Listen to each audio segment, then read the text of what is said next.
پاکستان میں crypto currency صارفین کے لیے بڑی خبر، وزارت خزانہ اور S S C financial technologies LLC کے درمیان معاہدہ۔ ورلڈ لبرٹی فائنینشیل نے وزارت خزانہ کے ساتھ مفاہمتی یادداشت پر دستخط کیے۔ تقریب میں وزیراعظم شہباز شریف اور فیلڈ مارشل عاصم منیر کی شرکت۔ وزیراعظم سے ورلڈ لبرٹی فائنینشیل امریکہ کے وفد کی ملاقات۔ شہباز شریف نے کہا کہ پاکستان ڈیجیٹل فائنانس کا عالمی مرکز بننے کی جانب تیزی سے گامزن ہے۔ وفاقی وزیر خزانہ محمد اورنگزیب نے کہا پاکستان مالیاتی جدت میں آگے بڑھنا چاہتا ہے۔ عالمی ڈیجیٹل فائنانس میں پاکستان ابھرتی ہوئی مارکیٹ ہے۔ ڈیجیٹل فائنانس کے مستقبل کے لیے پاکستان اہم ملک قرار دیا گیا۔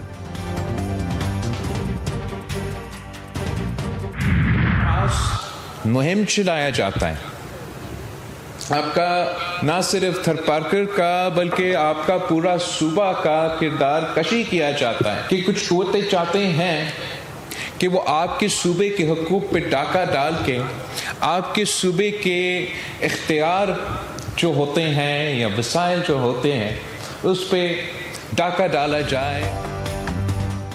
بعض قوتیں سندھ کے حقوق پر ڈاکہ ڈالنا چاہتی ہیں۔ خاص مقصد کے تحت تھرپارکر اور پورے صوبے پر تنقید کی جاتی ہے۔ کہا جاتا ہے کہ پیپلز پارٹی نے کچھ نہیں کیا، اختیارات اسلام آباد کو دیے جائیں۔ ان قوتوں کو بہترین جواب تھرپارکر ہے۔ Chairman Peoples Party Bilawal Bhutto نے کہا کہ ہم نے ثابت کر دیا کہ پیپلز پارٹی تھرپارکر کے عوام سے محبت کرتی ہے۔ تھرپارکر کے پاس اتنا کوئلہ ہے جتنا سعودیہ کے پاس تیل ہے، مگر آپ کو اپنے وسائل استعمال نہیں کرنے دیں گے۔ ایران نے مظاہرین کو پھانسی دی تو بہت سخت کارروائی کریں گے، امریکن صدر کی پھر کھلی دھمکی۔ امریکی شہریوں کو ایران چھوڑنے کا مشورہ، ایرانی شہریوں کو تشدد پر اکسانے لگے۔ ڈونلڈ ٹرمپ نے کہا کہ مظاہرین احتجاج جاری رکھیں اور سرکاری اداروں کا کنٹرول سنبھال لیں، بہت جلد امریکی مدد پہنچنے والی ہے۔ انہوں نے مزید کہا کہ ایران کی صورتحال بہت خراب ہے، ہلاکتوں کی صحیح تعداد جلد معلوم کر لوں گا۔ ایرانی عوام کے اصل قاتل ٹرمپ اور نتن یاہو ہیں، حقیقی قاتلوں کے نام ہم خود ظاہر کریں گے۔ علی لاریجانی کا ٹرمپ کے اشتعال انگیز بیان پر سخت رد عمل۔ بریگیڈیئر جنرل عزیز ناصر زادہ نے وارننگ دیتے ہوئے کہا کہ امریکہ نے کوئی نئی جارحیت کی تو اسے سرپرائز دیں گے، کسی بھی کارروائی کا بھرپور اور فیصلہ کن جواب ملے گا۔ ہمارے پاس کئی ایسے سرپرائزز موجود ہیں جو انتہائی مؤثر ثابت ہوں گے۔ سعودی عرب، قطر اور عمان کے امریکہ کو ایران پر حملے سے باز رہنے کی تنبیہ۔ کہا ایران پر فوجی کارروائی سے خطہ عدم استحکام کا شکار ہوگا، تیل کی مندی میں افراتفری اور معاشی نقصانات بڑھ سکتے ہیں۔ خلیجی ممالک نے امریکہ کو اپنی فوجی ایئر سپیس اور بیسز ایران کے خلاف نہ دینے کا فیصلہ کر لیا۔ قطری وزیراعظم کا ایرانی قومی سلامتی کے سربراہ علی لاریجانی سے رابطہ، مسائل کو مذاکرات کے ذریعے حل کرنے پر زور۔ ایران میں پرتشدد مظاہروں کا سلسلہ تھم گیا، انٹرنیشنل کالز بحال ہو چکی ہیں، انٹرنیٹ سروس اب بھی بند ہے۔ ایلان مسک کی اسٹار لنک ایران میں محدود مفت انٹرنیٹ سروس فراہم کر رہی ہے۔ انسانی حقوق کی تنظیم کے دعوے کے مطابق ایران میں مرنے والوں میں پولیس اور فوج کے اہلکار بھی شامل ہیں۔ امریکہ کی ایران پر فوجی کارروائی کا خدشہ، بعض امریکی اہلکاروں کو آج شام تک قطر کی العدید ایئر بیس سے نکل جانے کا مشورہ۔ امریکی فوج کی سینٹرل کمانڈ نے العدید ایئر بیس میں نیا کوارڈینیشن سیل بھی قائم کر دیا۔ سیل کا مقصد فضائی اور دفاعی نظام کو مزید مضبوط بنانا ہے۔ قطر میں موجود امریکی سینٹر 17 ملکوں کے نمائندوں پر مشتمل ہے۔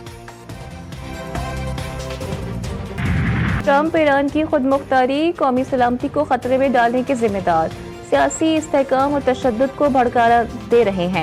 اقوام متحدہ میں ایران کے سفیر کا سلامتی کونسل کو خط، کہا امریکہ اور اسرائیل کی کارروائیوں سے بے گناہ شہری جاں بحق ہو رہے ہیں۔ امریکہ فوجی مداخلت کا بہانہ تلاش کر رہا ہے، پالیسی کا مقصد ایرانی نظام تبدیل کرنا ہے۔ پابندیاں، دھمکیاں، انتشار، بہانے، یہ منصوبہ دوبارہ ناکام ہوگا۔